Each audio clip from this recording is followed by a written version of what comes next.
Hello friends, welcome to my channel. আজকে আমি নিয়ে চলে এসেছি তোমাদের সামনে পাস্তার রেসিপি। আর এই পাস্তার রেসিপিটা সম্পূর্ণ আমার রেসিপি। যদি ভালো লাগে থাকে তো অবশ্যই লাইক করে দিবে। তো ভিডিওটা কিন্তু সম্পূর্ণ দেখো, রেসিপিটা অবশ্যই ভালো লাগবে আর তোমরা অবশ্যই এটা ট্রাই করে দেখবে।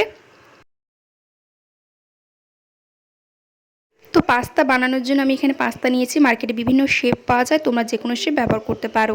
এই শেপটা নিয়েছি।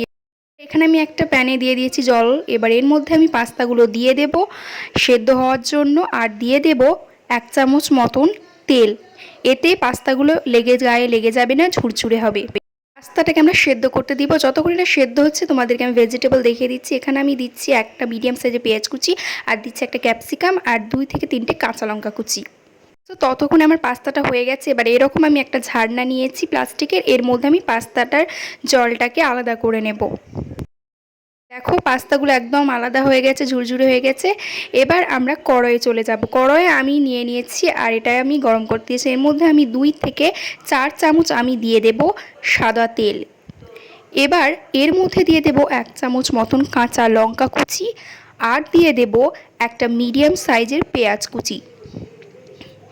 এই দুটোকে ভালোভাবে নেড়ে নেব আর হালকা একটু ভেজে নেব। হালকা একটু ভাজার পর এর মধ্যে আমি দিয়ে দেব ক্যাপসিকাম। যেহেতু ক্যাপসিকামটা সিদ্ধ হতে তাড়াতাড়ি সিদ্ধ হয়ে যায়, তাই এটা আমি পরে দিচ্ছি, ঠিক আছে। এবার দেখো এর মধ্যে দিয়ে দেব পরিমাণ মতো লবণ, আর দিয়ে দিব এখানে আমি জিরে ধনে পাউডার অর্ধেক চামচ, আর দিয়ে দিচ্ছি 1/2 চামচ মতন গুঁড়ো লঙ্কা। এবার ভালো করে এইগুলোকে মিক্স করে নিব। এবার দিয়ে দেবো 1 চামচ মতন সয়া সস। আমি কিন্তু এখানে ঢাকনা দিয়ে ব্যবহার করেছি, তোমরা চামচ ব্যবহার করবে। এবার দিয়ে দেবো টমেটো ক্যাচাপ। তো এটা আমি কিষান টমেটো ক্যাচাপ ইউজ করেছি, তোমরা যে কোনো কোম্পানির ইউজ করতে পারো। এটা কিন্তু তোমরা বেশি কম তোমাদের মতো দিয়ে দিতে পারবে। এবার এটাকে ভালো করে কিন্তু চামচ দিয়ে নেড়ে নেব।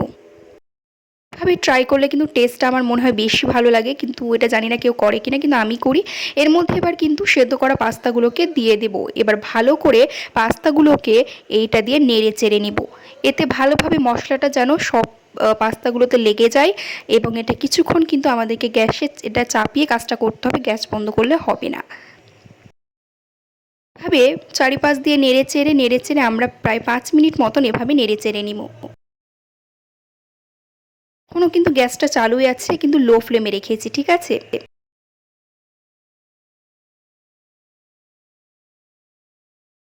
বন্ধুরা পাস্তা কিন্তু আমাদের রেডি হয়ে গেছে। এবার এটাকে আমরা সার্ভ করে নেব।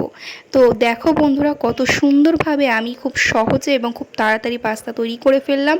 আর এই পাস্তাটা তোমরা অবশ্যই এই রেসিপিটা ট্রাই করো, কিন্তু তোমাদেরকে খুবই ভালো লাগবে।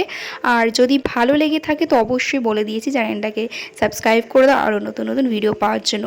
তো আরও নতুন নতুন আমি ভিডিও নিয়ে আসবো। ধন্যবাদ।